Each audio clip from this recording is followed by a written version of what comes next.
Welcome to the Wholesaling Inc. podcast, America's #1 podcast for new real estate investors, where we know that finding discounted properties is the most proven path to financial freedom. I am your host, Brent Daniels, Mr. TTP, Mr. Talk to People, and I am telling you this: if I can do it, so can you. Let me open up this incredible conversation with a quote from Alex Hormozy. All right. Outwork your self-doubt. Outwork your self-doubt. Your work works on you more than you work on it. There is no work that is in vain. And I think that this is incredibly important for this conversation and just in general. But this, the conversation that I'm going to have with an incredible young man out of Richmond, Virginia, 24 years old, fresh out of college, has that entrepreneurial brain, entrepreneurial spirit, right? Doesn't have a huge budget, but knows that with the hard work, he's going to make this happen, and it happened quick.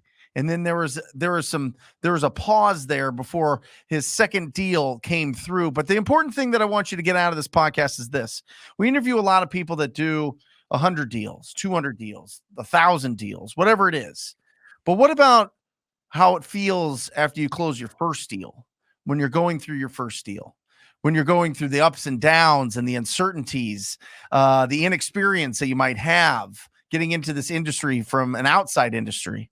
That's what we're going to be talking about. That's what's going to make this podcast so incredible. It is my pleasure to introduce Addison Walker to the Wholesale Inc. podcast. Addison, say hello to everybody.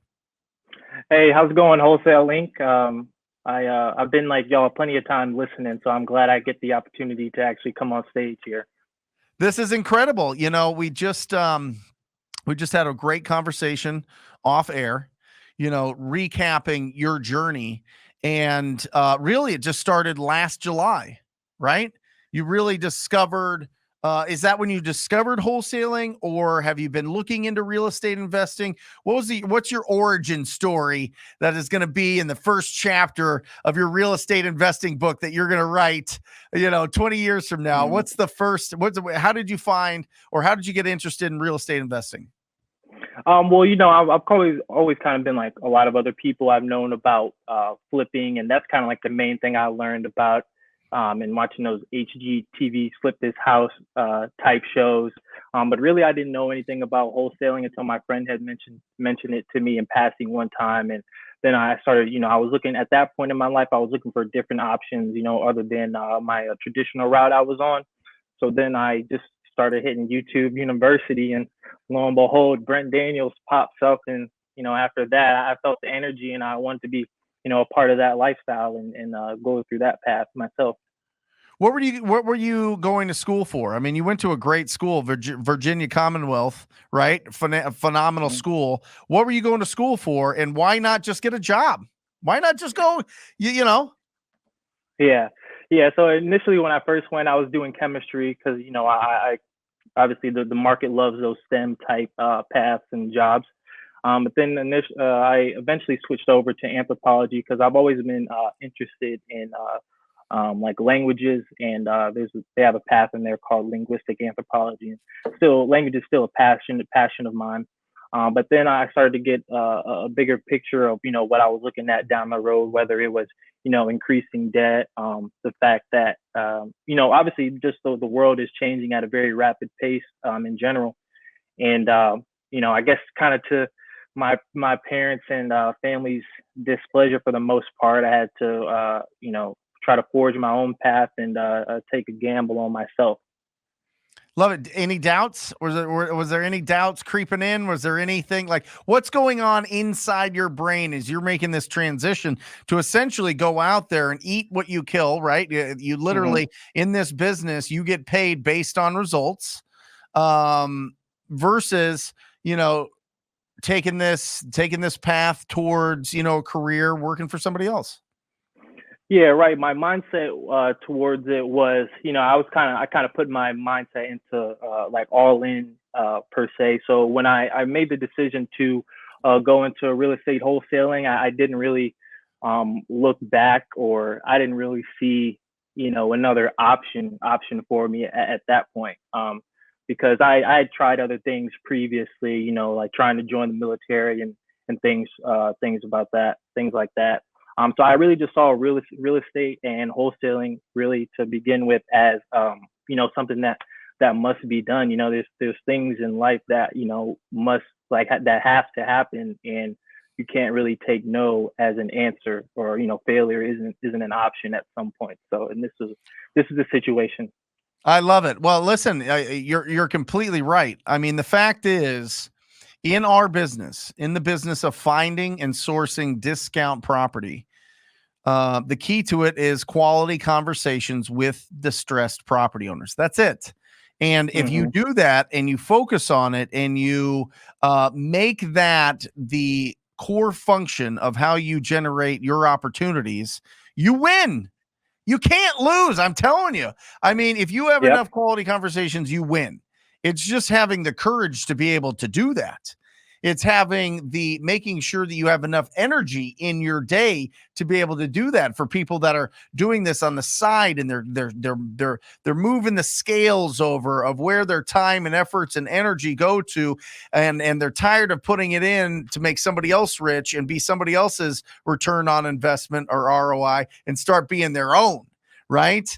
Right. And there's a lot to it. I mean, you really have to stay focused on everything that is that you get rid of everything that is unnecessary and stay focused on what is actually income producing, and that is being proactive and having those quality conversations. And that, of course, is what you've been able to do. So what did you do to get your first deal? It's kind of interesting, and I love the way that you did it. But I really want to deep dive and get some more information here. So how'd you find your first deal? Yeah, right. So I didn't have the biggest budget at the time, because kind of when I decided to do wholesale, I dropped my job at that point. So like you were saying, tired of spinning other people's wheels. So I was made a couple cold calls to through my phone, and obviously I didn't have the crazy list, maybe a handful of addresses. So I decided to maybe try Facebook, because I know they have a marketplace there. And it was actually a for sale by owner on there that was up. So I just skip traced that address, and I called him, and he said he would entertain an offer. So I went over to his house over in Petersburg, probably maybe 20 minutes from Richmond, in that metro area. And the property was definitely a doozy, definitely pretty ugly house. And I had my little contract with me in my folder, like you said. Maybe bring a contract to the appointment, because you never know what's going to happen. That's right. So yeah, we agreed on the price and whatnot. And it's funny when I look back, because I actually had him sign the assignment of contract as opposed to the purchase and sale. Like that's how backwards and how kind of new I was. So I had to let him know that he had signed the wrong contract, and I had to go back over there again to switch it around. But I ended up getting it straight in the end with them. Failing forward. I mean, that's exactly right. I can't tell you how many times I screwed it up in the beginning, and just the best of the best of the best that I have the fortune to network with in our industry. Almost every single person has had this type of experience going on, whether not getting the right thing filled out, having to go back, not doing any assignment when a deal was coming. There's a lot of different things, but right. you just kept pushing, and you went there with the confidence that you could get it done.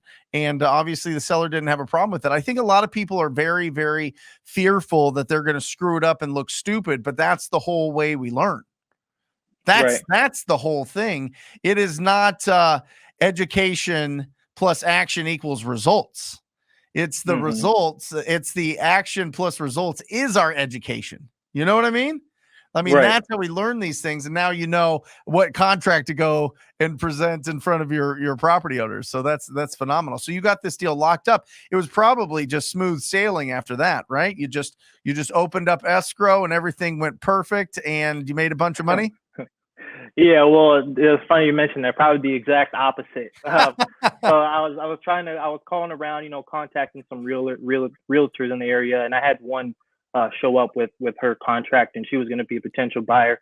But she didn't like it because it needed too much work than I had probably mentioned in my spiel to her. I was like, yeah, it's going to need like 20 grand of worth of repairs. Probably needed like 3 times that or something like that. So that was a big learning curve for me as far as repair values goes and communicating with cash buyers. So I had eventually found a buyer in that area who was looking to take it down. I actually wasn't able to meet him, and he went over to the property, said that he wanted to take it, and I assigned it to him. And I figured we'd use his title company, and the title company, probably couldn't have been any worse. They didn't reach out to me, and they were taking forever with the process. So I actually go to the title company's office, and I'm like, hey, I had this project with this person, and he was kind of, I guess, envious at the fact of wholesaling in general. He didn't like the fact that I was going to make 10 grand basically for doing nothing, he said. So I was like, you know what, to heck to this guy. So I called my buyer, this and that. He said he would work on it and kind of, get some impetus behind it, if you will. Sure. And mind you, at this time, I'm staying in a hotel because I just moved out of my apartment. Didn't really have anywhere to go at this time. And I'm staying in a pretty rough hotel. There's roaches in my room, so I got to deal with that. It's a sketchy hotel, all types of characters coming in, and I actually heard like some gunshots one night when I was sleeping. But I was just thinking to myself, this is just something I'm gonna have to sacrifice for, and hold on, I'm just gonna have to push through this. And so I get to the close to the closing table, and actually by this time I had switched to a new title company, a different title company to that's actually gonna work with me. And the day before closing, my buyer he texts me. He says, sorry, Addison, the deal's dead, this and that. He couldn't get financing, he told me. And I mean, at this point, I just remember like a blinding rage, like boiling into me at this point. Like I was just like sitting in the room, like on the bed, like in the dark, just like really mad because he had sent it at night, like the night before.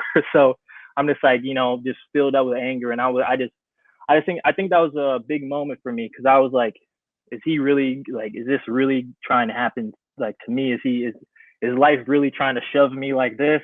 So I told myself, I was like, okay, life wants to do me like this, so I'm gonna have to shove harder back. You know what I'm saying? So that next day, I just was making a bunch of phone calls left and right to my buyers, trying to get a new buyer for this property because I have a duty to the seller to perform on this contract. And that was another thing that that I was furious about, was that I would look bad to the seller, and that's one thing that I don't want to do and don't pride myself on, especially when you put a property under contract and they have to make big decisions. That's right. So so I called around to my buyers, and luckily my other buyer had a friend of his that was willing to take on the property. And I had to take a little bit of a pay cut. Honestly, I had to go back and renegotiate the price a little bit with the seller, but he was understanding, and it went through after that. But there was actually tenants in there, and we had to wait for them to leave as well, and they had some health issues. So I put the property under contract in like mid-July, and didn't end up picking up my my check from the title company until the beginning of October. So yeah, that was wow. That's like a 60-day close, right? Yeah, exactly. Wow, that's incredible. Listen to this. On your first deal, you're dealing with a title company that is salty that you're making so much money. You're dealing with a buyer that backs out the day before close. You're dealing with tenants that have health issues that you have empathy for and are helping them out. And you have to go in and get a price reduction on top of all of that on your very first deal. Yeah. I am telling you, brother, like if one of those pop up, most people crumble.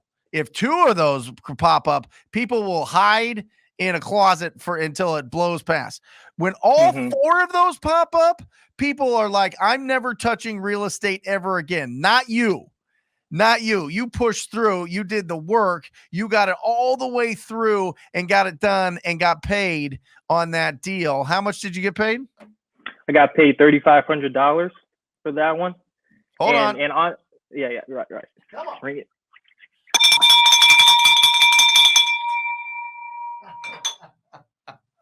Yeah, and during that time, kind of, once I was getting paid and stuff like that, at that point, I wasn't really concerned on how much I was getting. It was more so trying to, get the seller through this process and really just freeing up my headspace. Because like during this whole time, I'm like, all right, what if this buyer leaves and all this other stuff, could have gone wrong. So I was just glad that one was finally able to go through. I am telling you, Yeah. listen, people might be watching this and they see people talk about, $100,000 deals, $70,000 deals. I'm telling you that $3,500 proof of concept that you earned from pushing through all of those obstacles, that's $1 million mindset. That's I can do anything. That's I'm going to push this, which you are. You already have one pending that's going to close. That's going to make $15,000, right? That's and then it's just going to keep going up from there. You got an appointment this weekend. You're going on more. You're building the momentum. But going through all of that, staying in the saddle, doing what's best, most importantly, for the seller, making sure that they get out of this situation. That's our job. That's what we do. Making sure that the buyer's happy on the other side. I mean, absolutely incredible. And to go through all of those obstacles and keep the optimism, the positivity, keep the work flowing, keep pushing and not going, oh, you know what? I'm done with this thing. I'm going to just wash my hands of it. Everybody else can do this business. I'm going to go over here and I'm going to be an anthropologist. I'm going to go over there and I'm going to do this, right? And by the way, just exactly. a side note, because I'm feeling a lot of juice in this, I can tell that you're an anthropologist because you, for the first time in probably, 300 interviews that I've done on here, said realtor, not realtor, right? There's no such thing as realtor. They're just, it's realtor. And even realtors call it realtor, which is kind of wild, but I love that you pronounced it perfectly. And listen, I mean, the fact is, you found your first deal in 2 to 3 weeks. It's not like you had a tremendous runway of experience to be able to fall back on when all this was happening.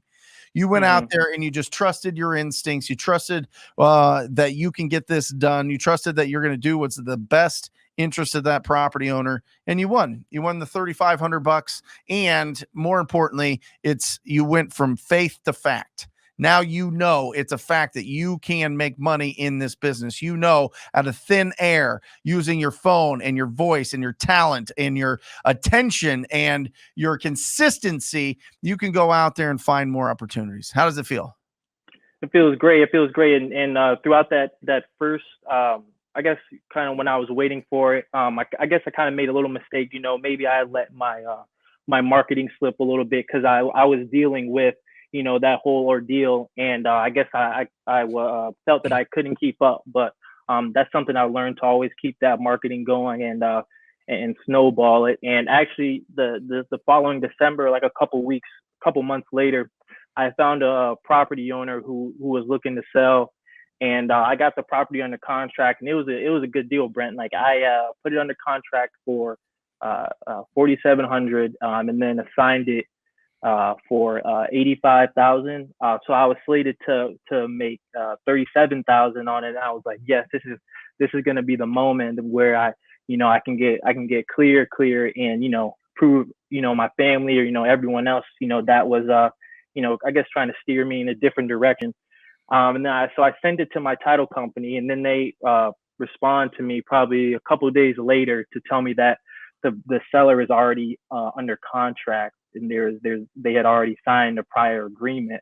Sure. And the seller hadn't notified me about it.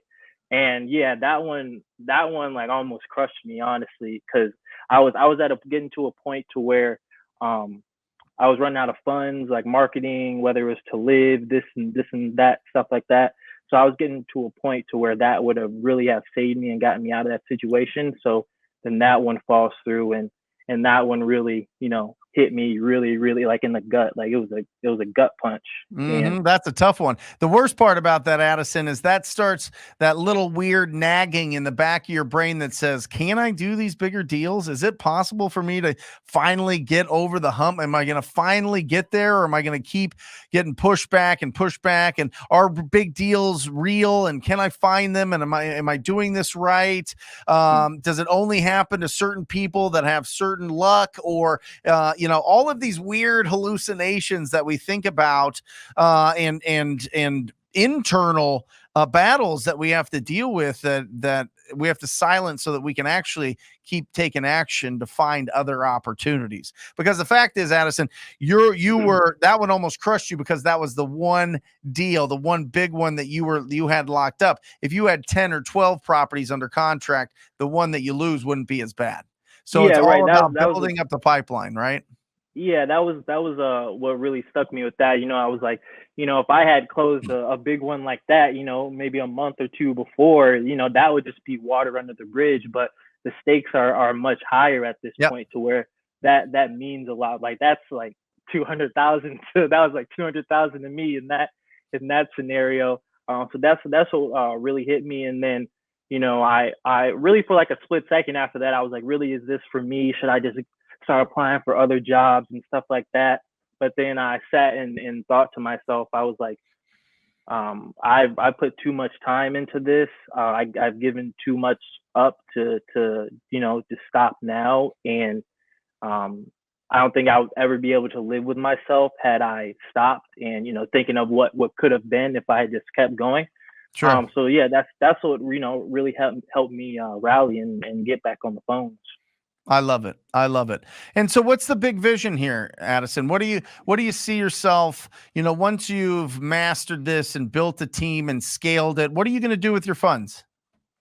One of my like I was telling you earlier, I've have a passion for learning languages, so I want to maybe travel the world to go to like some immersion schools, they call them, where you go to a school and they just speak that certain language just so you learn it faster, and I guess you have no choice other than to learn that language there.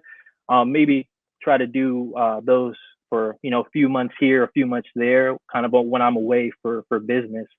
But other than that, I really picture myself trying to start maybe like a real estate hedge fund, or fund or something along those lines, to where I guess you kind of syndicate to buy properties, and Sure. give investors a certain return on their money, things along those lines, something like that. Yeah. Awesome. Love it. Build up, be that big fund, or go and buy, a bunch of those multifamily properties and just build that huge portfolio. I love it. Give some inspiration, or give some instruction to everybody that's getting started. What do you think they should do first? And what do you think that they should avoid? Yeah, so the kind of the instruction I would give people who are maybe starting out, is to I guess fail forward, start taking action as soon as you can. I mean, there are ugly houses around you. You can just go walk up and knock on their doors.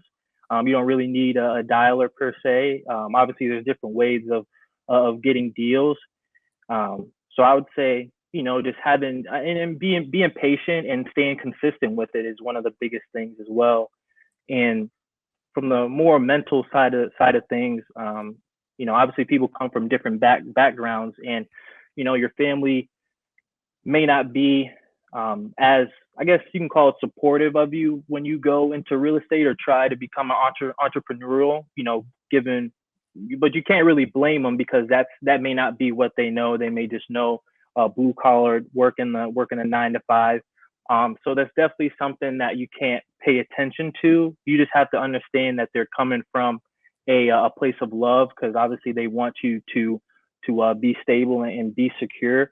But at the same time, I feel like it's important that you do what you want to do in your heart, and you're gonna have to forge your own path. And when you do something that you want to do, you got to take everything that comes with it. A lot of people say that they want this or that, but you have to be willing to do anything for it. Like, I mean anything for it, like anything. So I think that once you commit to something, you got to stick to it, and nothing comes easy. Yep. I can tell you that for sure. So yeah, that's something I would tell them. And there's gonna be a point that you're gonna have to persevere through some things, no matter to ascend to a higher level. There's gonna be a point to where you gotta break through a certain barrier. So it's just gonna come down to whether you're gonna ascend or you're gonna avert. That's one thing I learned from this book called Motivation Manifesto. You can either ascend to the higher level or you can avert, and kind of run away and fold. So, yeah. I love it. How can people get a hold of you? How can they, if they want to reach out, say hello, if they want to reach out and squat up with you in the Richmond, Virginia area, how do people get a hold of you? Yeah, so I'll give you all my email and my Instagram. So my email is Walker Holdings, REI @gmail.com. Again, that's Walker, just like WALKER, Holdings, REI for real estate investor @gmail.com. So that's my email. And my Instagram is Addison, 3_W, all lowercase. So ADDISON, then 3_W. And that's how you can reach out to me on Instagram. And I have my real estate account, in my bio too. So y'all can give that a follow as well to keep up with my deals and what I'm doing. So it's gonna be a good ride.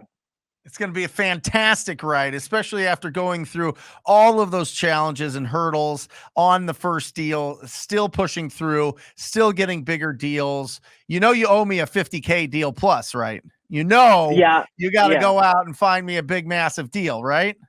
Yeah, I'm gonna get you that. You I'm better. gonna go for 60. That's it. 60 minimum. I love it. I'm going to hold you to it. This is going to be online. This is going to be evidence forever to the end of eternity. Right. Anyway, Yeah, we'll see. It'll be a good story. Awesome. Congratulations, Addison. You are just doing some amazing things and becoming an amazing professional. Just keep pushing and doing your thing. And I love it. I love the story that you had. I think you gave a lot of inspiration. And anybody that's in the Virginia area or surrounding area, I know, a lot of states butt up there, but make sure that you reach out and connect and squat up. And incredible. Thank you, Addison, for being on here. And if you guys are interested in joining the most proactive group in real estate investing, it is the TTP coaching program. Go to wholesalinginc.com/TTP, wholesalinginc.com/TTP. Check out what it's all about. Check out all the testimonials, all the incredible people that are having success around the country. If it feels good in your gut, sign up for a call, and I look forward to working with you personally. And that's it. That's the end of this podcast. What an incredible story Addison had. I mean, so many challenges, got through them, got it done, and proved to himself that he can do this business. He's going to be an absolute phenom in this industry. And that's it. I'm going to sign off as I always do, encouraging you to go out there and talk to people. Till next time. Love you. See ya.